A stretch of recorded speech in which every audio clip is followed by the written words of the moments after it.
Hello, and welcome to another prize-winning podcast episode. No, they just can't help themselves. Let's head over to Studio 2B. Hello, and welcome to another Conversations in Time podcast. I'm John Lynn. And I'm Ian G. Yes, it's your number one counterfactual history podcast. As ever, prove us wrong. That's what we always say. Now, today is another special episode where we've got another special guest. He's, in fact, our favourite history teacher who is returning again for another episode. Hello, Joe. Hello, how are you, John? How are you, Ian? We're good. As John said, it's a bit wet here in the UK at the moment, as they were just chatting before the red light came on. But yeah, we're managing. Yeah. A bit like a drowned rat. I don't know where you are, Ian, but the incessant drizzle, a bit demoralising. No sun, grey sky, wet and miserable. Typical British weather, eh? Never mind. Anyway, right. Why are we here then, Ian?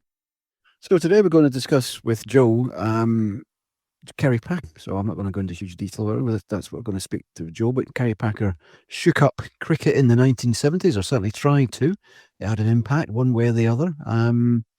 In terms of his private league, or whatever you want to call it, but that's what we're here to discuss, and its impact on cricket and its non-impact on cricket, arguably fitting into our theme of what ifs. But what did happen, what could have happened, etc.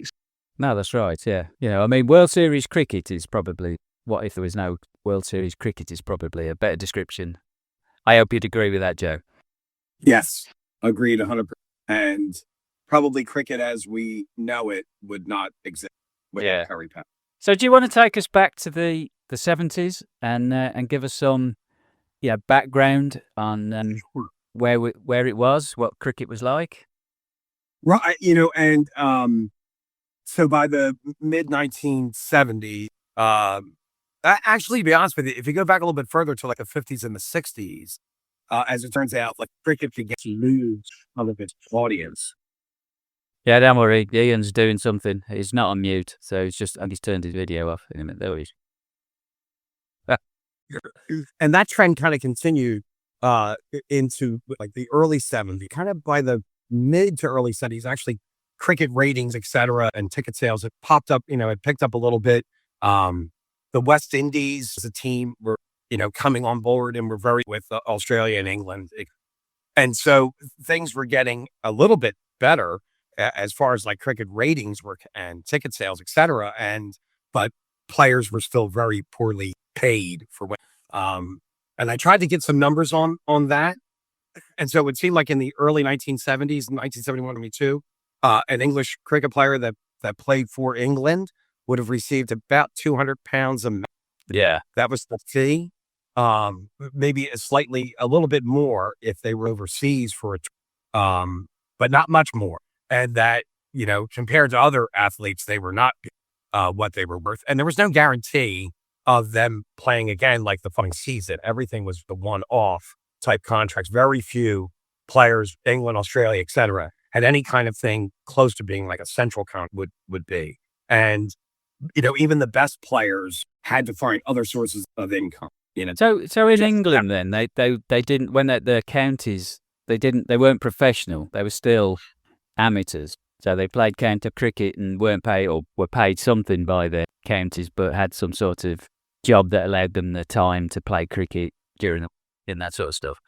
It seems like most of the players, even the very best, had to find other revenue, whether that be in business, advertising, things like that. But there wasn't as many advertising, as it turns out, opportunities in those days. It really seems as if nobody quite understood the marketing potential for cricket. And I think that's where Kerry Packer and the people that worked with him were able to kind of break this mold a bit. So the whole story really kind of begins in 1976 when Kerry Packer tried to get the rights to broadcast the Ashes in Australia for his television work. Now, he had inherited, a media business, his father, Frank Packer. And actually, he had an older brother, Clyde, Curry did, and everything was going to go to Clyde. Clyde was going to be the guy taking over. Curry was like the second child, was treated that way, a dad. And next thing you know, like, there was a big dust up between Frank Packer and Clyde, the brother. Clyde left Australia completely, never to return. All right. So when Frank died, everything kind of fell on Curry's shoulders. There might have been a feeling that he wasn't like quite prepared for that, to running the empire behind. And so anyway, nevertheless, he did. And as it turns out, he was a very volatile character. He could be charming and nice, and at times he could have a violent temper and, yell and scream at meetings and treat people that worked for him, kind of rough. And he was kind of used to getting his way in a sense. Anyway, nevertheless, when he approached the Australian Cricket Board to get the rights, they told him like point blank, no, like we have a deal with the ABC, right? The Broadcasting Company. It had an ongoing deal there. Yeah, it could be a bit confusing because you got the ACB who owns the rights, and then ABC are the television. The ABC, yeah. So it gets all very confusing with the acronym, the letters here. But nevertheless, like he told them in that first meeting when they said, no, we're not really interested in this. And he said, everybody's got a little bit of everyone's a harlot. What's your price? Mm. And that seems to have really raised their anger level when he, tried to just use for cash at this time. So they rebuffed him. Nevertheless, he did contact and was able to get the right.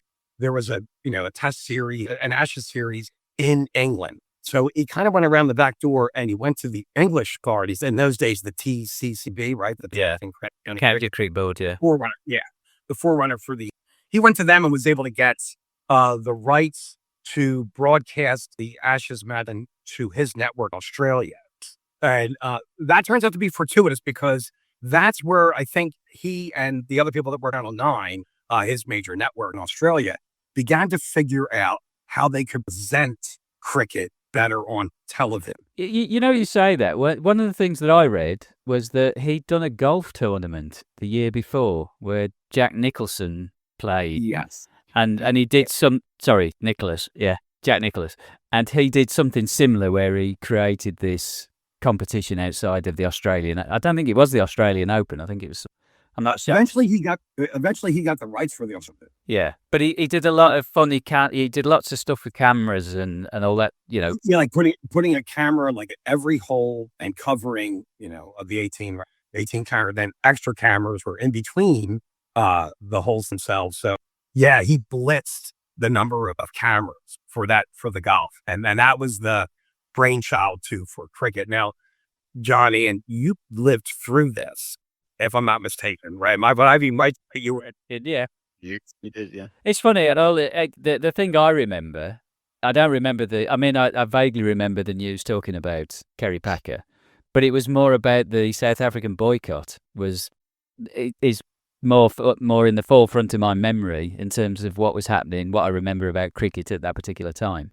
And it's I know it wasn't exactly at the same time, but that's where it gets a bit mixed up with me. No, I do remember it. I think the biggest impact in this country was the English strokes player, although he was from South Africa, Tony Gregg.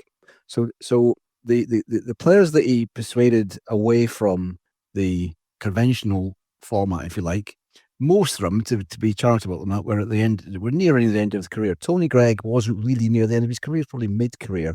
So actually getting him on board was a big skull. I think that's what made the big news in this country. Some of the other guys I wouldn't say has-beens, that's a wee bit unfair, but they were certainly getting on a bit. And Tony Gregg was something of a peculiar character anyway. A bit of a bully, apparently. Well, more than a bit of a bully, a big bully in the changing room and stuff. So it wasn't in English cricket well into the 70s even, he was hung up around class and all the rest of it, and he wasn't quite the right thing. So he was deemed to be a bit of an outsider anyway. So the fact that he jumped ship for money was, among certain circles in the cricketing fraternity was, beyond the pale. And that was kind of the gist of the and bear in mind there was only 3 channels or TV channels in the UK at the time. So primarily the BBC's view on it was that, this guy's gone for money, never a team player, and he's taken, people with him who were near the end of their career. So there was a large degree of snobbishness about it in the and obviously going to Australia, the colonials made it even more. That sort of attitude. Yeah. Sorry, go on, Jack. But no, you're right about Tony Gregg being an outsider because of his roots, right? And when he was picked as captain, there was a lot of grumbling, and he's not really truly an Englishman, that kind of. Yeah. And you're right, when all this comes to light, there's an avalanche that falls onto it, deserved or not, whatever. But certainly the newspapers, the media, crashed down on him, saying exactly what Ian just said. He was not really truly English anyway, so we should have expected something like this to happen. But Kerry Packer, by the way, went back to the Australian Cricket Board and went ahead and offered them 1.5 million Australian dollars. So did you say billion? Million. Million, sorry. Yeah, million, sorry, million. Right. So, and again, the Board of Control turned him down and accepted the offer that was for 3 years. That was a 3-year deal, the 1.5 million. They accepted instead from the Australian Broadcasting Company, $210,000 Australian over 3 years. So for 70,000, I mean, he was, what, 8 times, almost 8 times what the Australian Broadcasting Company was able to offer, he was putting on the table, and yet they still refused. And that seems to be, after that point, that's when let's, organize a separate, in essence, right? But do you know why they refused? I mean, what? I firmly believe that, from everything I've read, it is really, in essence, like the old board. Yeah, I think it was like establishment. Yeah. And, it's not kind of, it's me too, right? So even in Australia, they considered Kerry Packer too American.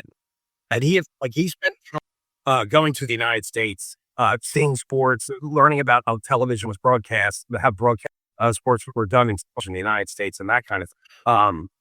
And they always say that he had kind of an attitude. I guess they believed that this was do business, the brash and the aggressiveness, just dumping a load of money and saying, here, and that my money talks rather than my background speak, right?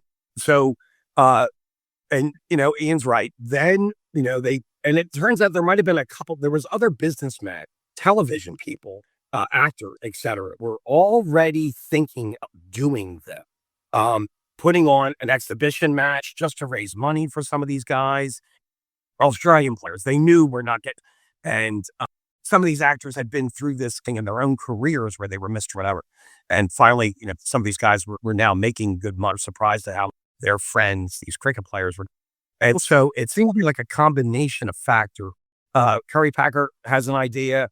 These television people, some of whom worked for him, also had a similar idea, and that's when the two came together. One of them was Paul Hogan, wasn't it? Correct. It was right, exactly. So Paul Hogan, who was extremely famous in Australia, and he would not become till the Crocodile Dundee deal in the 80s, but in the 70s he was already famous television, and really it's his partner, Howard Trell was his name, right? That's right. Yeah, I think so. Yeah, and he was the.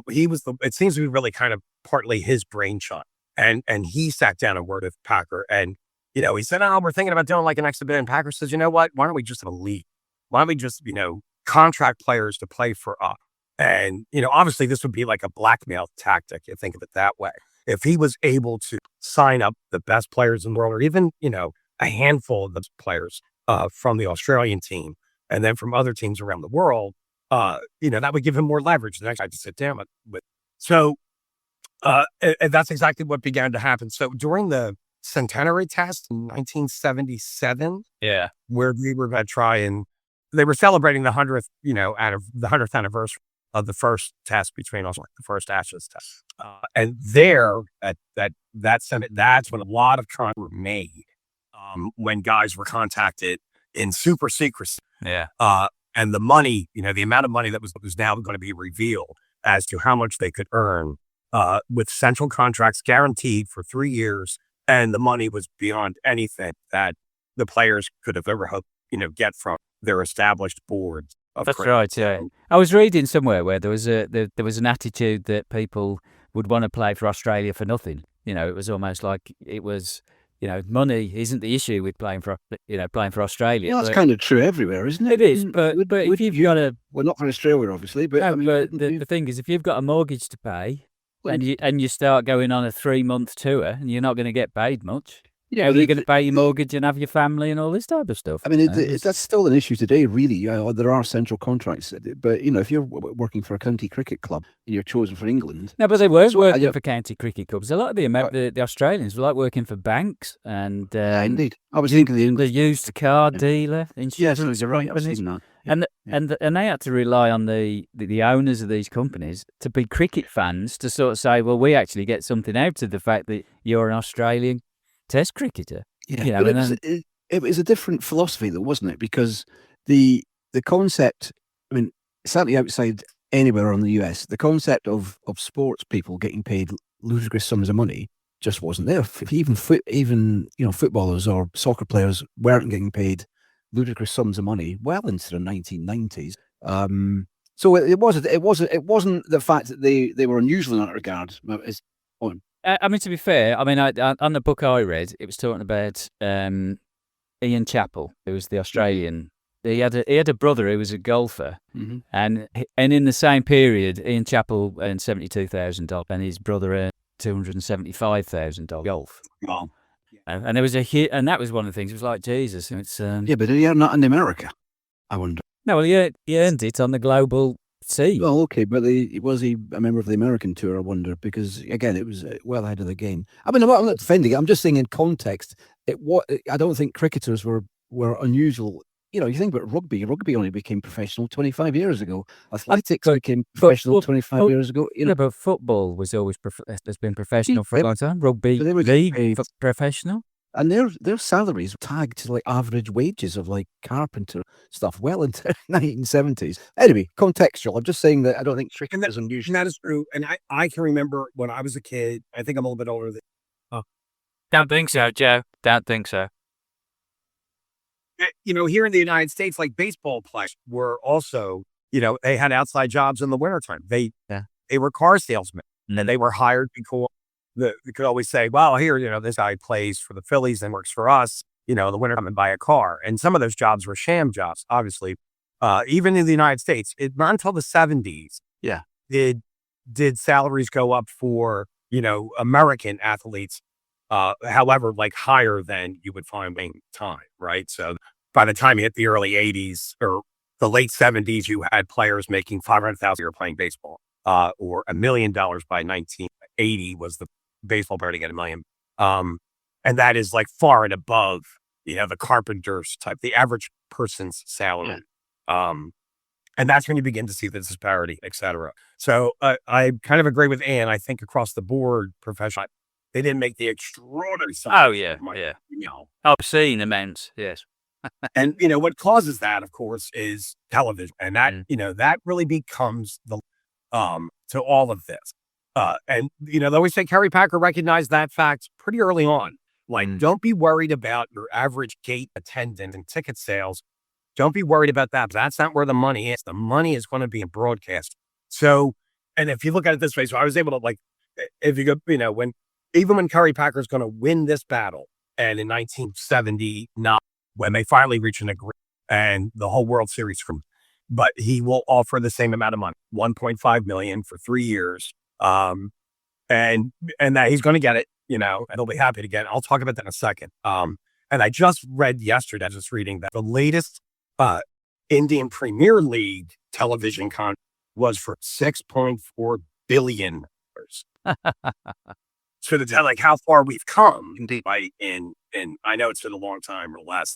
That is a huge sum of money, like $6.4 billion for the rights for a 2-month, right? Literally for a 2.5 month season, of cricket matches. And that's just the broadcasting rights. Yes, and the interesting thing about that, coming back to your point about television, is there's no history of those clubs. Those clubs have not got supporters going in India going back hundreds of years. The franchises. So it's purely a television phenomenon, isn't it? I'm not speaking to people who go to the games, but you're not tapping into, football or soccer in the UK, Manchester United 150 years ago, AC Milan in Italy, all those sort of things. You're not brought up on those teams. So there are always people are choosing to spend money because they believe it's a product that people will watch. Well, I think in India it's because cricket is a religion, isn't it? You know, I mean, Well, indeed, they tapped into that market. they've created this market in the last 10 years. Yes, all right, people Oh, play and watch cricket. absolutely, yeah. The There was a spectacle of it, and yeah. I mean, it was almost like I don't know what the domestic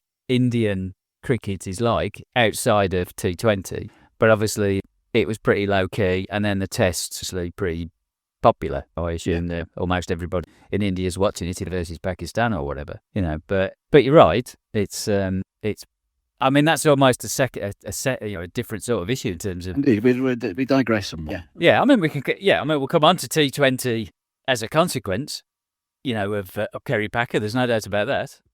but going back to Kerry Packer, then, Joe. So let's take us back to the stadium where he got. Yeah, Right. So where we left off is he made the offer with a lot of them was again, it was, sent packing. And at that point then, contacting players and signing them up in total secrecy, the prize. So during the following season, then Australia was playing an Ashes season in England, in that summer of 77. And it was during that a couple Australian newspapers figured out that something was going on here. And they were able to nail down some particulars. They made a republic, and then in essence, all hell breaks. And it turns out that the vast majority of the Australian cricket in England had already slipped back.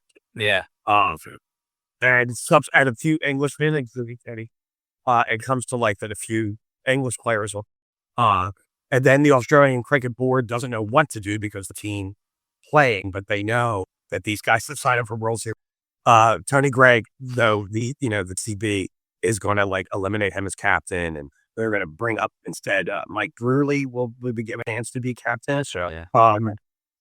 But that's a series that Australia loses. That's an Ashes for England that summer.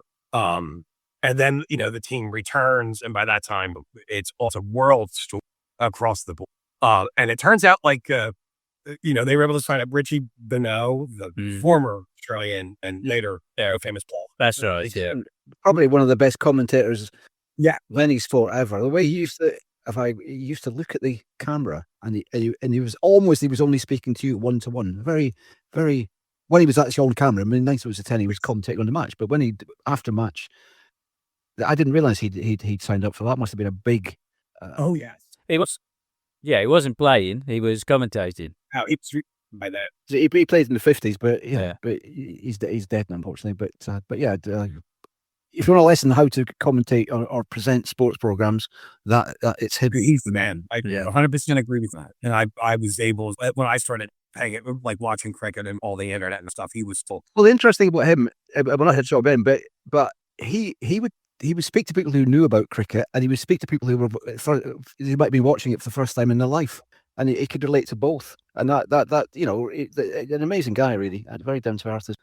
And Packer was able to rope him in pretty early in the process.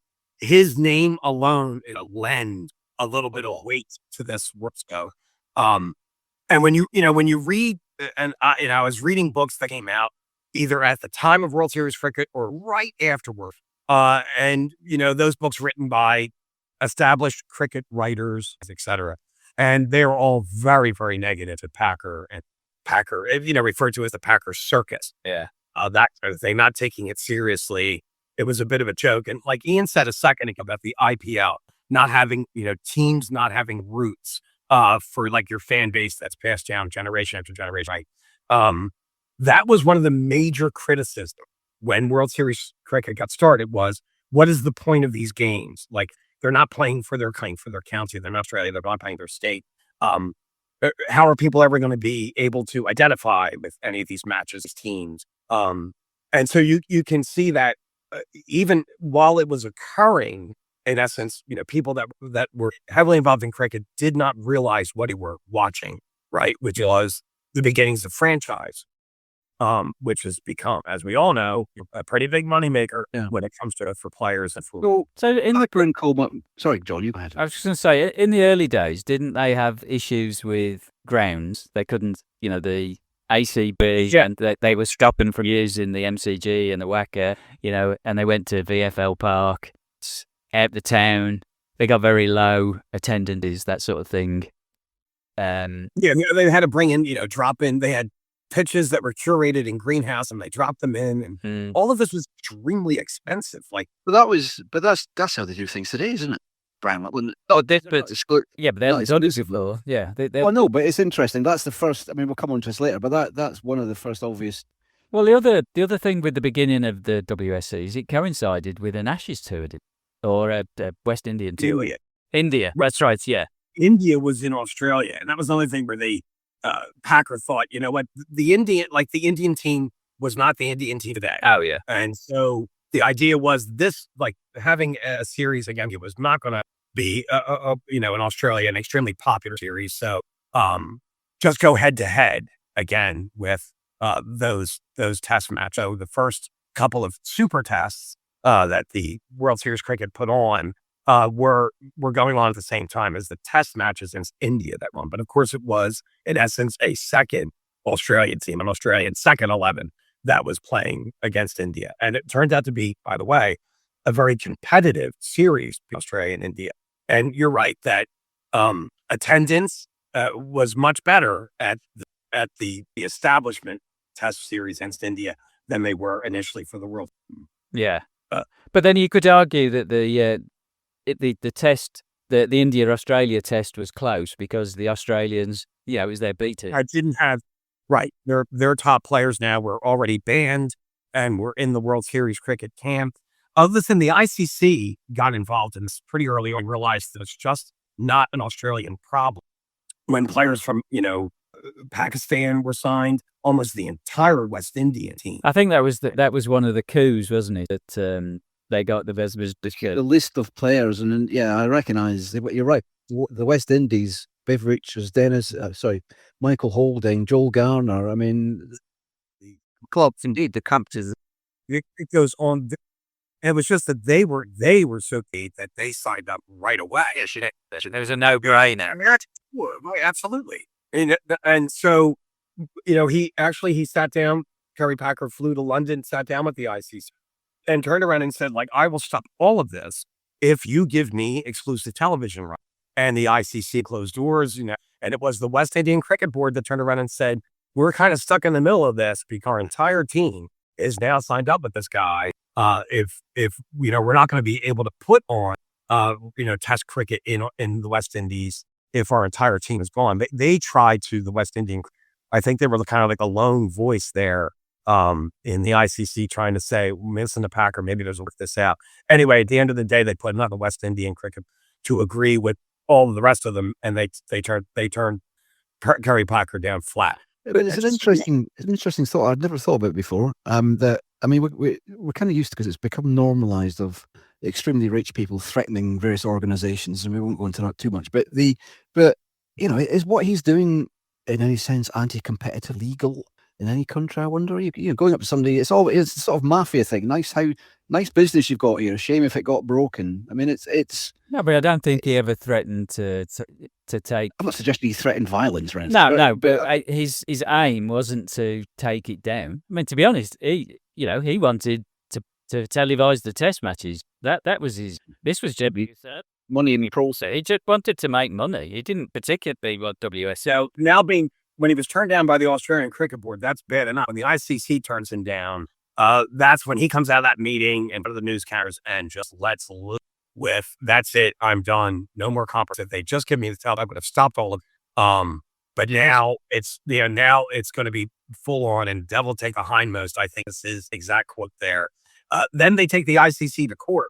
Yeah. And they win in the High Court in England. That's right. Yeah. They win that case. And they went under the same thing that American baseball players would do, the same thing around the same time, restraint of trade, that you in essence are not believer, and you don't, right? And that's how in baseball, the free agency, and it does change. Well, that happened in soccer as well, the Bosman rule, which was and that was later, right? That was 20 years later, and in the 90s. I remember that occurring as well, but it was a massive win for Packer. And, that's when you begin to hear rumors, and members of the, even some members of the ICC and members of the Australian Cricket Board had reassess what's going on here. But there was a consequence of that court case as well. was that the cost had to be borne by the ICC, which then spread it out to, various confederations, the West Indies, Australia, and the TCC, but India and Pakistan, and they all had to foot the bill. And I know that was definitely a big issue with the West Indies. They didn't have a lot of money in the first place, but were expected to pay their share. They weren't getting the revenues, and I think, and that had a knock-on effect in the ACB as well in the second year, if I'm remembering what I read. Yeah, you are correct, and right. So 1 second, because you're right. Jumping ahead, sorry, Joe. We'll get there. Yeah.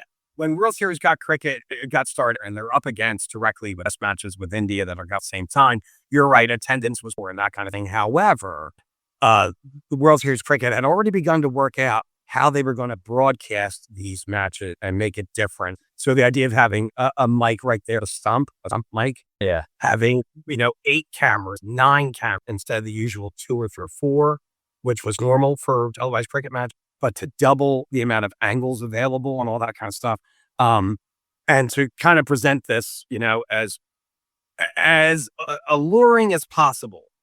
Maybe that's something we'll discuss a little bit later about. How is sports marketed on TV nowadays, as opposed to the way it was marketed in the 70s and 80s? And, you can see that kind of a difference. Some of that does go back to this Packer thing. There's no way to get around that. So wasn't one of the other innovations they did the nighttime aspect to it? You're right. So then the idea is, some of the Australian rules football that he was using had lights.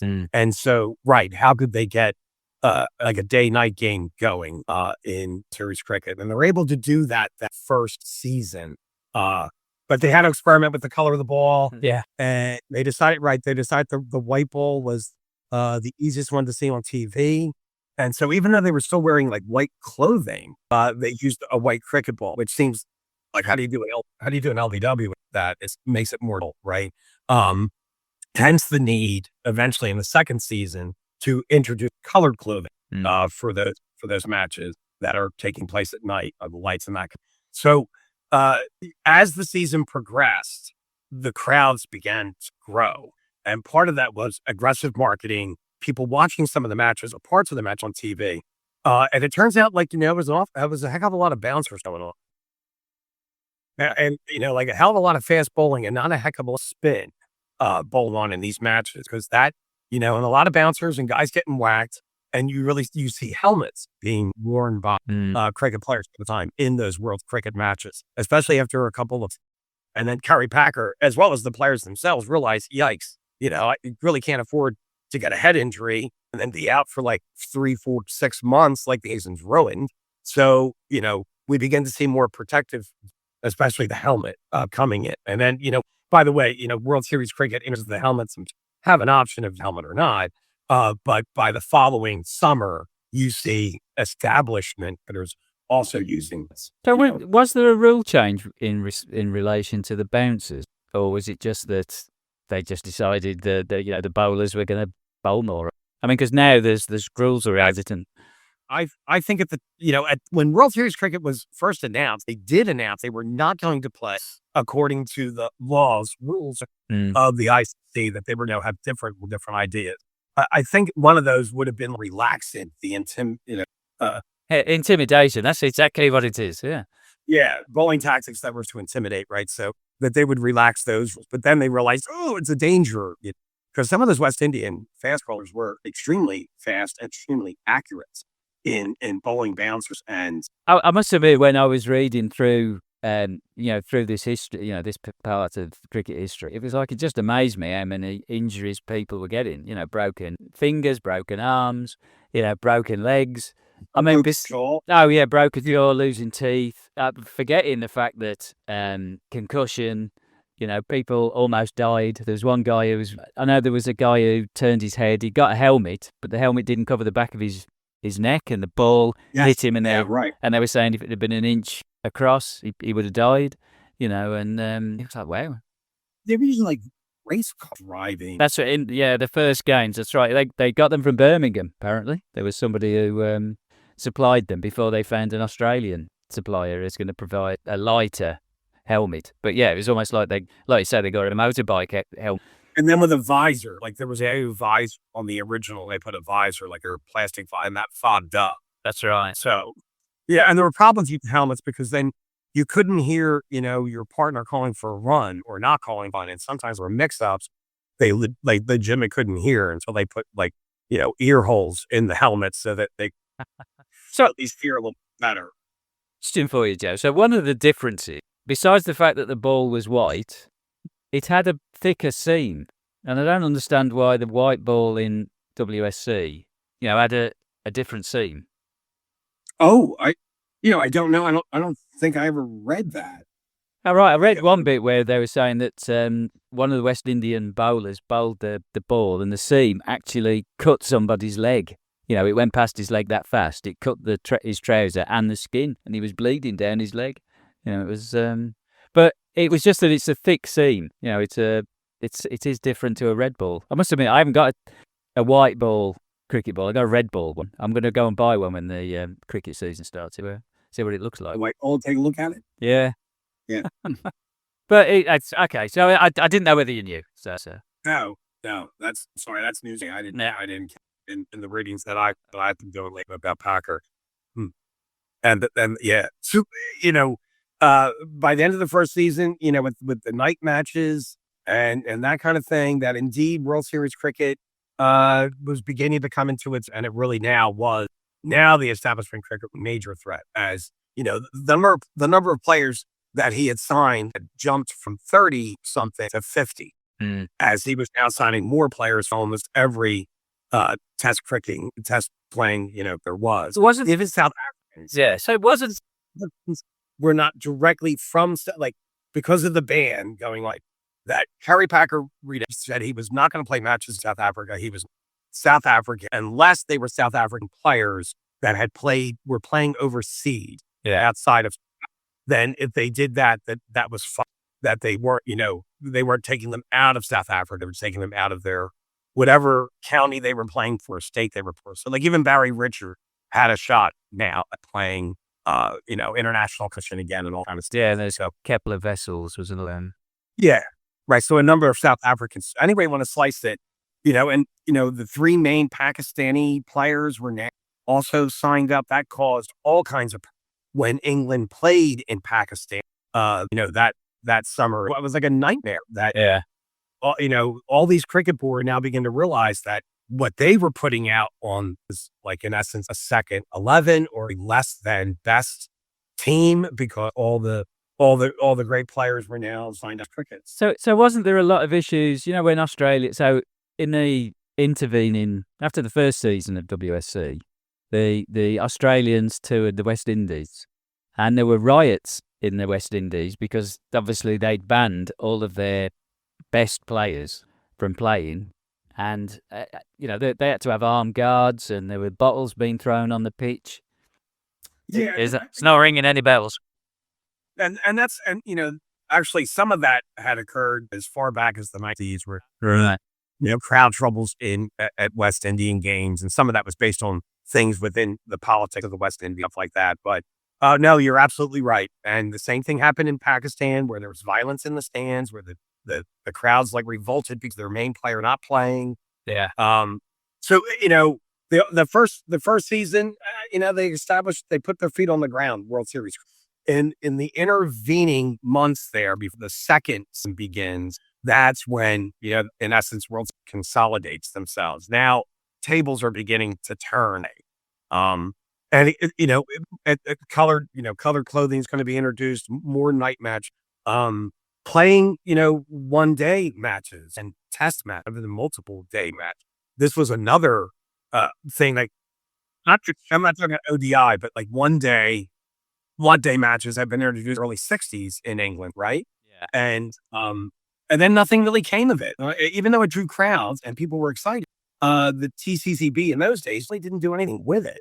They just kind of let it go. And same thing in Australia, it had been introduced, but it seems as if the Australian board didn't understand, the marketing potential of the one. It wasn't cricket. That's what it was. Yeah, this isn't cricket, Oh, I know. Absolutely. Oh, absolutely. And even when I first, got involved, in cricket and live cricket, is when T20 was starting up, and, Exactly the same thing I heard from expats to the United States that were Christian, regardless, Australian, New Zealand. That's not, that's not real. But introduced a heavy amount of the 1-day matches, which proved to be extremely popular. But in the intervening months between the season, the Sydney cricket grounds they were going to allow Packer. Packer was able to get he dumped a lot of money on their lap to play just a couple matches at the ground, and the Sydney Cricket Ground Trust gave in. They needed the money. They wanted the money, and they were now going to allow him to use a proper cricket ground. A real cricket ground. And he paid the other lights to be installed as well, didn't he? That was and he offered to pay to have the lights put in, and the Sydney Cricket said no, they would do it themselves. So, and that's exactly what happened. Now lights were going to be right at the Sydney Cricket Ground, which is it's a giant deal, right? Again, you're changing fundamentally the way cricket is being played across and realizing the marketing potential, playing games at night so that people can come off of work and they might miss the first hour or so of play, but they can be there for the rest of the match. That's it for part 1. Look out for part 2, where we continue the story with Joe about Kerry Packer. Thanks for listening. Well, that's it. Now, we want to hear what you think. So those of you who are part of the Twitterati or X-rated or whatever it is these days, you can leave your comments, good or bad, at ORC_time. We love your feedback. Remember, if you liked this podcast, tell your friends. And if you didn't, tell your friends. Today's episode was sponsored by O Techno, a wholly owned subsidiary of the Uncle Schnookums Incorporated, the advanced technology divisions of Gyrocash, the crypto fumiers. Because our currency is never clean.